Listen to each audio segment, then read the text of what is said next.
오늘 말씀은 경건훈련 세 번째로 지난주에 이어서 예배에 대한 말씀 계속 이어갑니다. 오늘은 하나님은 어떤 분이신가에 대한 질문으로 말씀을 시작합니다. 여러분이 생각하는 하나님은 어떤 분이세요? 우리가 하나님을 어떤 분으로 알고 있는가, 어떤 분으로 믿고 있는가가 대단히 중요합니다.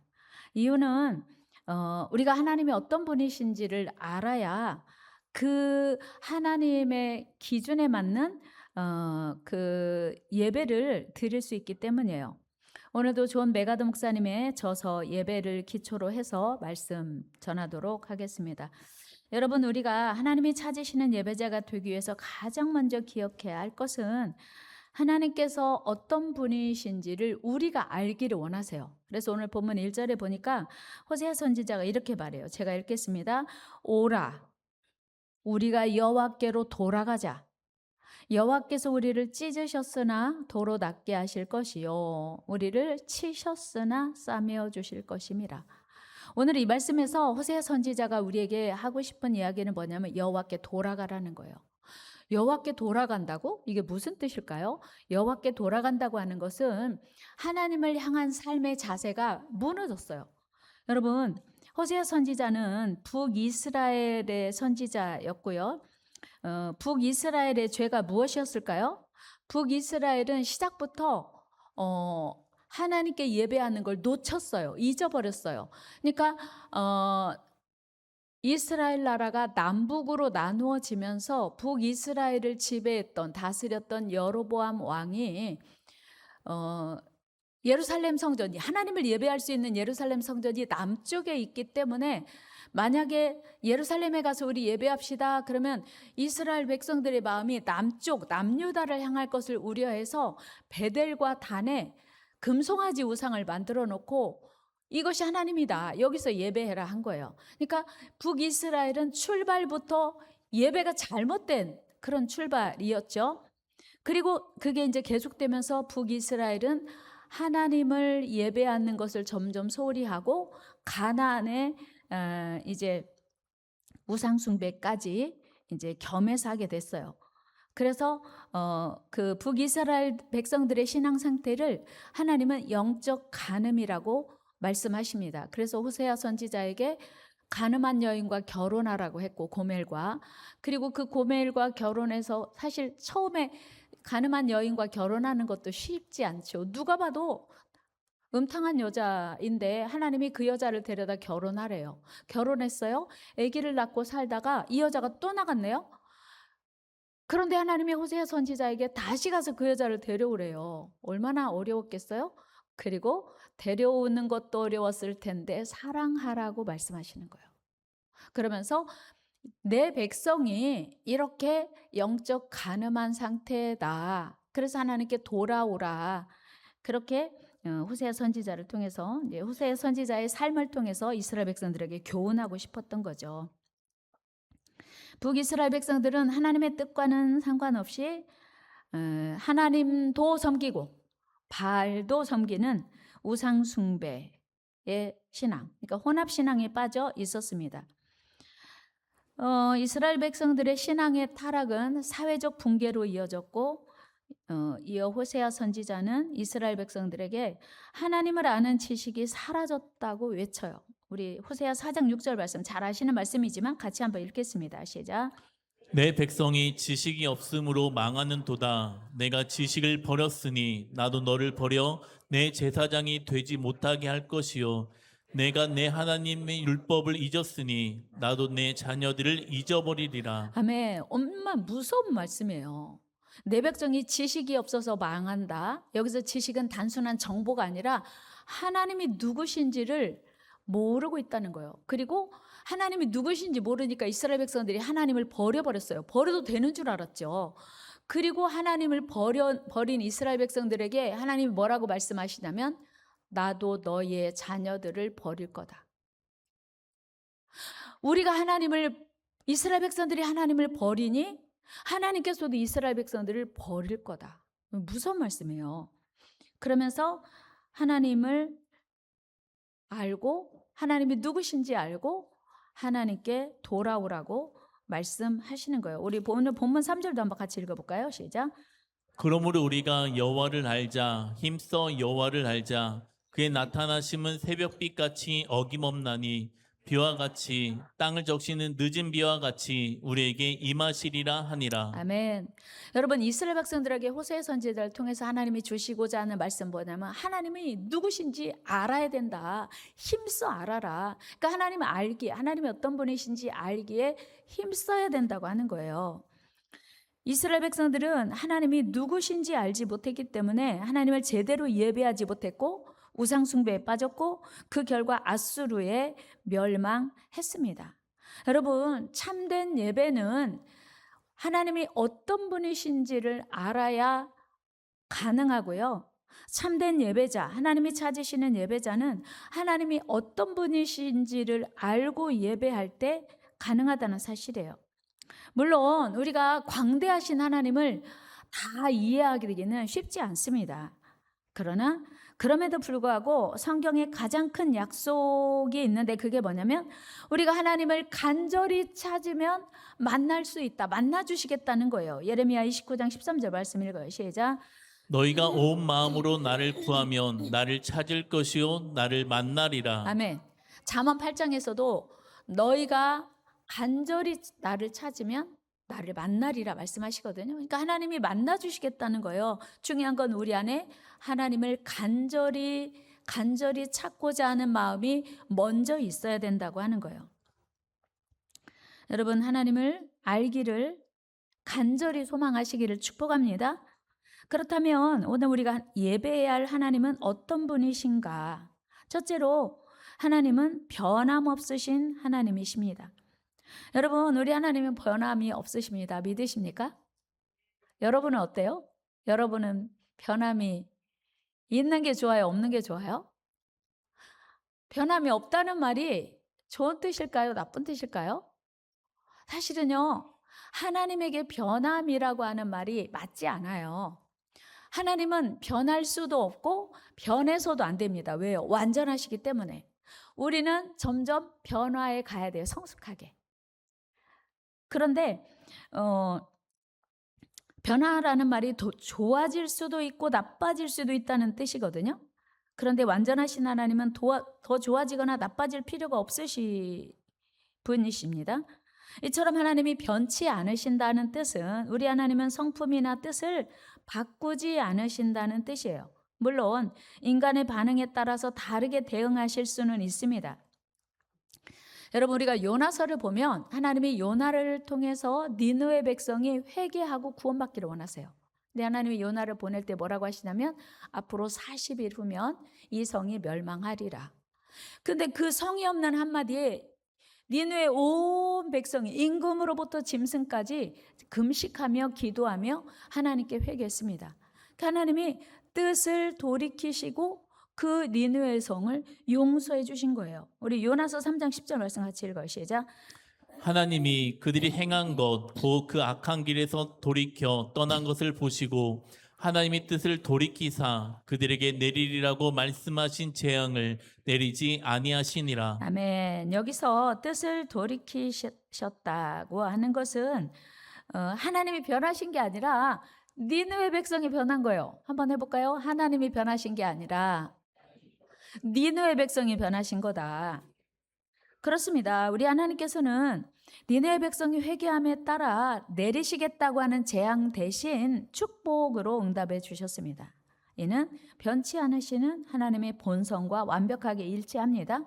여러분, 우리가 사는 세상은 계속해서 변해가요. 계절도 바뀌고 나이가 들면서 노화되고 그리고 죽음에 이르게 돼요.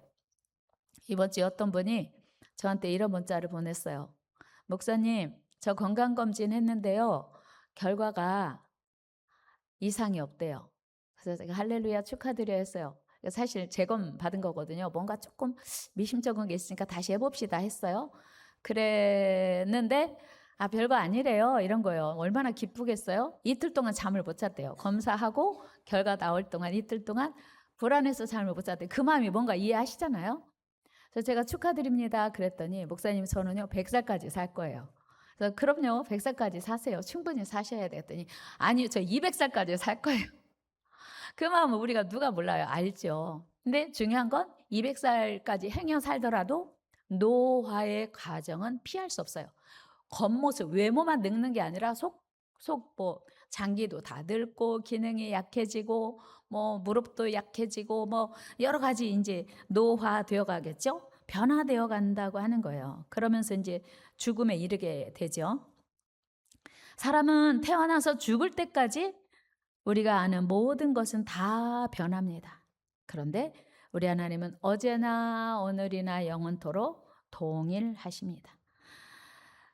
여러분, 우리 하나님이 변치 않으신다는 사실은 우리 믿는 자에게 큰 위로가 돼요. 우리 하나님은 변함없이 그곳에 늘 계시고 변함없이 늘 응답하시고 변함없이 우리를 늘 사랑하십니다. 그래서 우리에게 힘이 되고 능력이 되고 방패가 되고 위로가 되시죠. 그러니까 하나님이 변함없다 이 말은 하나님의 사랑이 영원하다 하는 뜻도 됩니다. 그렇습니다. 우리 하나님의 용서도 영원하고 사랑도 영원하고 구원도 영원하고 약속도 영원합니다. 여러분, 누가복음 15장에 보면 집을 나간 아들을 사랑하는 아버지 이야기가 나와요. 한결같은 아버지의 사랑을 우리는 누가복음 15장을 통해서 보게 됩니다. 아버지를 졸라서 돌아가시지도 않았는데 미리 유산을 받아가지고 나갔어요. 우리는 다 알죠? 며칠 못 갈 거다. 아버지 알고 계셨어요. 그래서 그 재산을 다 탕진한 아들이 거짓골이 되어서 돌아올 것을 알고 계신 아버지가 날마다 기다리고 있었어요. 그리고 마침내 아들은 죽을 지경이 되어서야 아버지를 기억하고 돌아옵니다. 그런데 아버지는 거짓골이 되어서 돌아온 아들을 여전히 사랑하시고 여전히 환영해 주시고 여전히 아들로 여겨 주십니다. 변함없는 아버지의 사랑으로 그 아들을 다시 맞아 주셔요. 우리 누가복음 15장 말씀 한번 읽겠습니다. 시작. 아버지는 종들에게 이르되 제일 좋은 옷을 내어다가 입히고 손에 가락지를 끼우고 발에 신을 신기라. 그리고 살찐 송아지를 끌어다가 잡으라. 우리가 먹고 즐기자. 아멘. 여러분 위로가 되십니까? 아니면 큰아들처럼 아버지 재산을 다 탕진한 저 망나니를 또 받아주신다고? 또 좋은 옷 입혀주고 또 가락지 껴주고, 가락지는 유산을 상징하거든요. 그리고 잔치를 베풀어 송아지를 잡아서 아버지가 정상이 아닌데? 이렇게 생각할 수 있어요. 근데 만약에 우리가 둘째 아들처럼 생각한다면 와, 아버지 사랑 진짜 든든하다. 아버지 사랑 변함없네. 아버지 사랑 최고다. 이렇게 생각할 수 있습니다. 어쨌든 집을 나간 아들을 다시 맞아주시는 아버지 사랑을 우리는 성경에서 보면서 하나님의 사랑을 이제 오버랩 할 수 있거든요. 아, 이것이 하나님의 사랑이구나 하는 걸 깨닫게 돼요. 여러분, 이것이 영원히 예배해야 할 우리 하나님 아버지의 모습이요 성품입니다. 영원히 찬양과 경배를 받으시기에 합당한 우리 아버지 하나님의 변함없으신 사랑. 세상의 기준대로라면 결코 있을 수 없어요. 야, 네가 어떻게 내 재산을 다 가지고 나가서 탕진해? 그리고 거짓골이 되어서 돌아와? 너를 호적에서 팔 거야. 세상 기준으로라면 뭐 그 정도는 아니어도 너 우리 집에서 밥 먹여주는 것만 해도 고맙다고 여겨라. 뭐 이렇게 할 건데 세상 기준대로 결코 있을 수 없고 용납될 수 없는 그런 사랑을 아버지가 베풀어 주십니다. 그야말로 변함없는 사랑이죠. 그러나 반대로 불신자들에게 하나님이 변함없으시다는 것은 끔찍한 사실이에요. 왜 그러냐면 죄의 싹은 사망이요. 죄의 대가는 사망인데 하나님이 안 변하시니 그대로 그 죄가 이제 사망으로 맞이하게 될 것이기 때문이에요. 그리고 하나님의 결정은 결코 바꾸어지지 않습니다. 그런데 하나님의 크고 놀라우신 사랑 안에 있는 우리는 그 변함없으신 한결같은 주의 사랑에 감사하며 그 이름을 찬양할 수 있습니다. 변함없이 신실하신 하나님을 예배하는 우리 모두는 하나님의 사랑받는 자녀이기 때문이에요. 다 같이 해볼까요? 나는 하나님의 사랑받는 자녀입니다. 믿습니까? 근데 중요한 것은 내가 하나님께 더 많이 뭔가 한다고 하나님이 더 사랑하시고 내가 하나님을 좀 소홀히 한다고 해서 덜 사랑하시는 분이 아니라 변함없이 우리를 사랑하신다고 하는 거예요. 그래서 우리가 하나님을 사랑하고 하나님의 그 사랑을 깨달으면 하나님을 예배할 수밖에 없는 거예요. 하나님이 변함없으시다는 이 사실이 하나님께 예배해야 될, 영원히 예배해야 될 이유인 줄로 믿습니다. 우리가 하나님을 예배해야 되는 두 번째 이유는 하나님은 전능하시기 때문이에요. 성경에는 전능하신 이 표현이 56번 나오는데요. 이 표현이 모두 다 하나님을 향하여 표현되고 있습니다. 하나님은 지금도 여전히 전능하십니다. 여러분이 믿는 하나님이 전능하십니까? 하나님이 전능하십니까? 우리가 믿든 안 믿든 하나님이 전능하십니다. 그런데 그 전능하신 하나님이 온 우주 만물을 창조하셨고요. 지금도 온 세상을 다스리고 계십니다. 여러분, 하나님 외에 그 누가 하나님을, 천지를 다스릴 수 있겠습니까? 이처럼 우리 하나님의 전능하심은 성경 전반을 통해서 확인할 수 있습니다. 창세기 6장에 보면요, 하나님께서 이 세상이 하나님 뜻과 다르게 흘러가는 걸 보고 홍수로 멸망하시겠다고 말씀하세요. 그런데 그 세상을 다 멸하시지 않고 유독 노아와 그의 가족만 구별하십니다. 그래서 노아와 그 가족을 구별해서 구원하세요. 이게 하나님의 전능하심이에요. 다 멸망하시는데 하나님을 사랑하는 사람만 구별해서 구원하시는 하나님의 능력. 뿐만 아니고 이스라엘 백성들이 430년간 노예 생활을 하고 있었습니다. 애굽에서. 그들은 그 애굽의 노예 생활이 너무 지긋지긋해서 해방받고 싶었어요. 그런데 그들의 힘으로는, 자신들의 힘으로는 도저히 그 애굽에서 탈출할 수 없었습니다. 그때 우리 전능하신 하나님이 이스라엘 백성들을 해방시켜 주셨습니다. 10가지 재앙을 통해서 바로를 굴복시키시고 홍해를 가르셔서 이스라엘 백성들을 구원하셨습니다. 여러분, 10가지 재앙을 통해서 그 바로의 마음을 굴복시키는 과정에서 하나님의 전능하심이 나타나요. 어떻게 이스라엘 백성들만 지켜주시고 보존해 주시고 애굽 백성들은 다 멸망하셨는지. 여러분, 이스라엘 백성들이 그 애굽에서 살고 있을 때 애굽 전역에 10가지 재앙 중에 보면 우박이 내렸거든요. 그런데 애굽 전역에 우박이 내렸다. 그럼 우리 머릿속에 한번 1mm, 5mm, 10mm 되는 우박 내렸을까요? 아니. 주먹만한, 아니요. 한 방 맞으면 가축도 그냥 쓰러지고 과실수가 다 넘어지고 사람도 죽는 그런 어마어마한 재앙으로 우박이 내렸어요. 그런데 이스라엘 백성들이 사는 땅에만 우박이 내리지 않았다고 한 거예요. 이게 하나님의 전능하심인 줄로 믿습니다. 우리 말씀 한번 같이 읽어봐요. 출애굽기 9장 시작. 우박이 애굽 온 땅에서 사람과 짐승을 막론하고 밭에 있는 모든 것을 쳤으며 우박이 또 밭의 모든 채소를 치고 들의 모든 나무를 꺾었으되 이스라엘 자손들이 있는 그곳 고센 땅에는 우박이 없었더라. 아멘. 여러분, 어떻게 하나님 외에 우박이 어디는 내리고 어디는 안 내리고 이스라엘 백성들이 따는 고센 땅에만 우박이 안 내리는 기적이 일어났다는 거예요. 하나님은 전능하시기에 충분히 가능한 일이라는 사실이죠. 하나님은 전능하시기에 못할 일이 없으셔서 애굽 땅과 고센 땅을 구별하신 것입니다. 10장에도 보면 이스라엘 백성들이 사는 땅에는 밝은 빛이 임했어요. 그런데 애굽 전역에 밤낮 3일 동안이나 흑암이, 아주 깜깜해서 앞에 있는 사람도 더듬어 볼 수 없는 흑암이 임했다고 했습니다. 우리 같이 말씀 읽어봐요. 시작. 모세가 하늘을 향하여 손을 내밀매 캄캄한 흑암이 3일 동안 애굽 온 땅에 있어서 그동안은 사람들이 서로 볼 수 없으며 자기 처소에서 일어나는 자가 없으되 온 이스라엘 자손들이 거주하는 곳에는 빛이 있었더라. 아멘. 이게 하나님의 구별이에요. 여러분도 하나님이 책임지시고 구별하시는 은혜를 입게 되기를 축복합니다. 그러니까 하나님이 책임지는 사람들은 아무리 많은 재앙이 임하고 환란이 임해도 보호해 주시고 지켜 주신다는 사실이에요. 이스라엘 백성들 사는 그 애굽에서 탈출하던 마지막 밤에도 애굽 모든 가정은 장자가 다 죽었어요. 그런데 이스라엘 백성들은 아무런 재앙이 임하지 않는 구별을 하나님이 해 주셨습니다. 그러니까 바로가 이제는 자기 장자까지 죽으니까 하나님께 두 손 들고 항복하고 이스라엘 백성들을 다 내보내신 거죠.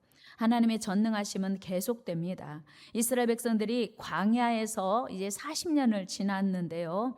그들은 농사하지 않았습니다. 광야 40년 지나는 동안 가나안을 향하여 가는 40년 동안 농사하지 않았어요. 어떻게 먹고 살았을까요? 장정만 60만 명이라고 했으니까 장정 한 명에게 속한 가족이 부모님 계셨을 테고 아내도 있고 자녀들이 있었으니 적어도 60만 명에게 장정에게 속한 가족은 300만 또는 500만 그 이상일 수 있다고 많은 학자들이 추정합니다. 그런데 농사 짓지 않고 어떻게 먹이셨을까요? 그것은 하나님의 전능하심으로 하늘에서 만나를 내리시고 메추라기를 내리셨기에 가능했다는 사실을 성경은 기록하고 있습니다. 여러분, 광야에서 굶어 죽은 사람이 있다 없다? 단 한 명도 없었어요. 정말 200만 명, 300만 명 혹은 500만 명이나 되는 이스라엘 백성들이 광야 40년 지나는 동안 농사하지 않았는데 단 한 명도 굶어 죽지 않았어요. 그런데 다 죽었어요. 왜 죽었을까요? 의심하다가, 원망하다가, 불평하다가. 그러니까 하나님을 신뢰하지 않고 의심하고 원망하고 불평하다가 광야에서 다 죽었어요. 굶어 죽은 게 아니라 하나님을 예배하지 못해서 다 죽었다는 사실이에요. 여러분, 하나님은 전능하십니다.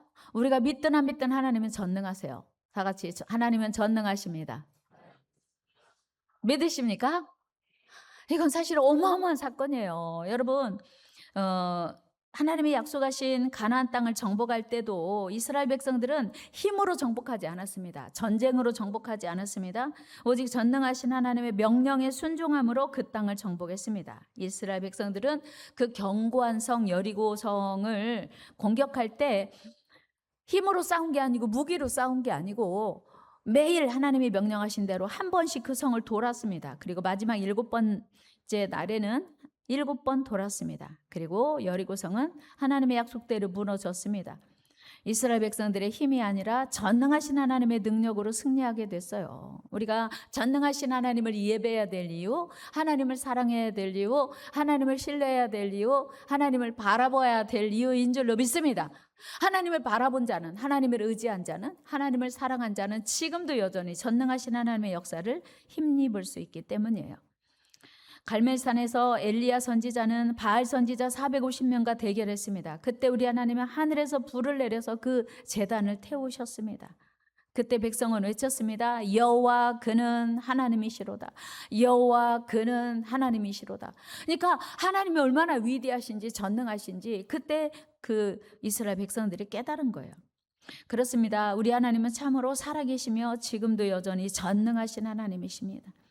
여러분, 성경 전체가 하나님의 전능하심을 기록하고 있습니다. 나타내고 있어요. 다니엘의 세 친구가 이제 우상 앞에 절하지 않고 하나님만 예배하기로 결단해요. 그때 이제 느부갓네살 왕이 화가 나가지고 풀무불에 이 세 사람을 집어넣습니다. 그런데 놀라운 것은 이 세 사람을 갖다 풀무불에 넣으려고 했던 사람은 불에 타버렸어요. 불이 얼마나 뜨거운지. 느부갓네살 왕이 금으로 자기 신상을 만들고 그 앞에 절하라 했어요. 사드락과 메삭과 아벳느고는 우리는 하나님 외에 예배할 자가 없습니다. 우리는 하나님만 예배합니다. 하나님만 경배합니다. 우리는 느부갓네살 우상 앞에 절할 수 없습니다. 거부했어요. 느부갓네살이 화가 나가지고 평상시보다 풀무불을 7배나 뜨겁게 하라겠어요. 얼마나 뜨거웠던지 이 세 사람, 다니엘의 친구 사드락과 메삭과 아벳느고를 갖다 풀무불에 던진 사람이 타 죽어버렸어요. 제 이야기 아니고 성경의 이야기요. 확인해요. 다니엘 3장 시작. 왕의 명령이 엄하고 풀무불이 심히 뜨거움으로 불꽃이 사드락과 메삭과 아벳느고를 붙든 사람을 태워 죽였고. 여러분 보세요. 얼마나 불이 뜨거웠으면 이 세 사람을 갖다 풀무불에 넣는 사람을 태워 죽어버렸어요. 그러니까 죽이려고 안 한 사람이 죽은 거예요. 불이 너무 뜨거워서. 그런데 그 불 속에 들어간 사람은 당연히 다 죽었어야죠. 흔적도 없어야죠. 그런데 어떻게 되었을까요? 그 풀무불 속에 넣고 나서 속이 시원할 만큼 금방 타서 죄가 될 거라고 생각했던 느부갓네살이 깜짝 놀란 거예요. 야, 우리가 세 사람 넣었지? 그런데 세 사람을 분명히 넣었는데 네 사람이 그 풀무불 속에서 왔다 갔다 하고 있는 거야. 왔다 갔다 하는 것도 신기한데 왜 세 사람 넣었는데 네 사람이 왔다 갔다 하냐? 풀무불을 멈추라 해서 불을 끄고 가까이 가서 그들을 꺼내 보니 이렇게 되어 있다고 성경은 표현하고 있어요. 같이 읽어요. 시작. 총독과 지사와 행정관과 왕의 모사들이 모여 이 사람들을 본즉 불이 등이 그들의 몸을 해하지 못하였고 머리털도 그을리지 아니하였고 겉옷빛도 변하지 아니하였고 불탄 냄새도 없었더라. 할렐루야. 여러분, 하나님의 전능하심이 이렇게 나타나는 거예요. 그 사드락과 메삭과 아벳노고를 풀무불에 넣은 사람이 다 죽었어요. 너무 불이 뜨거워서. 그런데 그 풀무불에 들어갔다가 나온 사람 봤더니 옷도 안 타고 머리카락도 안 타고 그을리지도 않고 불탄 냄새도 없었대요. 이게 하나님의 전능하심인 줄로 믿습니다. 여러분, 우리가 모닥불만 펴도 옛날에 모기 오지 말라고 막 하여튼 화로에다 모닥불 피잖아요. 아니, 모기향만 피워놓고 자도 아침에 일어나면 머리카락에서도 냄새나고 옷에서도 냄새나고 그 모기향 냄새가 온몸에 이제 뭐라 그래요. 그런데 이 사람들은 그 뜨거운 풀무불에 들어갔다 나왔는데 타지도 않고 그을리지도 않고 불탄 냄새도 없었다고 했어요. 이게 전능하신 하나님을 믿는 자들의 삶의 기적인 줄로 믿습니다. 하나님께 전능하신 거예요. 못할 일이 없으신 거예요.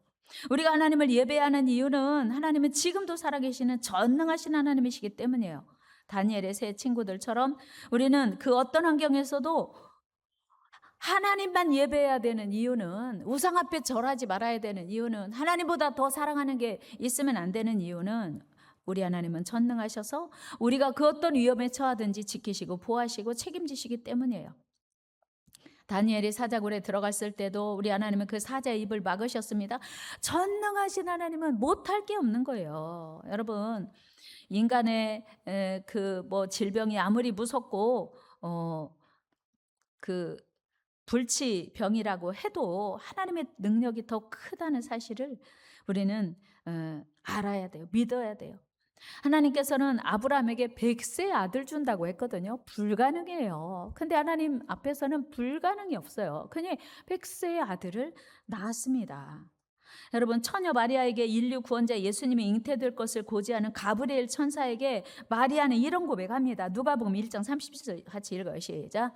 대저 하나님의 모든 말씀은 능하지 못하심이 없느니라. 아멘. 하나님이 오늘도 이렇게 하나님의 전능하심을 믿는 자들의 삶에 역사하십니다. 사실은 마리아가 동정녀 마리아잖아요. 무슨 뜻이에요? 남자와 전혀 관계가 없었던 상황이에요. 그러니까 마리아가 이전에 무슨 얘기하냐면, 나는 남자를 알지 못하는데 어떻게 이 일이 있을 수 있습니까? 말이 안 되는 얘기라고 마리아가 천사에게 이야기하죠. 그런데 이어서 마리아의 고백은 뭐냐면, 하나님은 능치 못하심이 없습니다. 무슨 뜻이에요? 하나님은 전능하십니다. 내가 그 전능하신 하나님을 믿습니다. 그 고백을 하는 거예요. 저와 여러분들의 고백이 삶에 이렇게 하나님은 전능하시다고 고백할 수 있기를 축복합니다. 하나님은 전능하셔요. 우리가 믿든 안 믿든. 그런데 더 중요한 것은 그 위대하신 하나님이, 그 전능하신 하나님이 저와 여러분들을 사랑하신다는 거예요. 기쁘십니까? 힘이 되십니까? 위로가 되십니까? 바울의 고백을 한번 확인해 봐요. 로마서 8장 35절 같이 읽어요. 시작. 누가 우리를 그리스도의 사랑에서 끊으리요? 환난이나 공고나 박해나 기근이나 적신이나 위험이나 칼이랴. 여러분, 바울의 자랑은 뭐였냐면 하나님 위대하시다, 하나님 전능하시다는 자랑이에요. 우리 교회 이제 성도님 중에 이제 혼자 자녀를 키우는 엄마가 계시는데, 그 자녀가 공부를 잘해요. 시험 보면 성적표를 저한테 찍어서 보내요. 제가 이야, 대단하네, 너무 멋지십니다. 엄마 보람이고 기쁨이잖아요. 자랑하고 싶겠죠. 또 자랑할 만하죠. 그러니까 성적표를 저한테 찍어서 보내는 거예요. 얼마나 기쁘면 그러겠어요. 바울은 뭘 자랑해요? 야, 위대하신 하나님이 날 사랑하신다? 그 하나님이 나의 아버지시다? 하나님의 사랑은 끝이 없다? 이거 자랑하는 거예요. 여러분, 하나님의 사랑은 얼마나 깊은지, 하나님의 사랑은 얼마나 넓은지, 하나님 사랑이 얼마나 높은지 바울은 그 하나님의 사랑을 자랑하는 거예요. 39절 말씀 같이 한번 읽어요. 시작.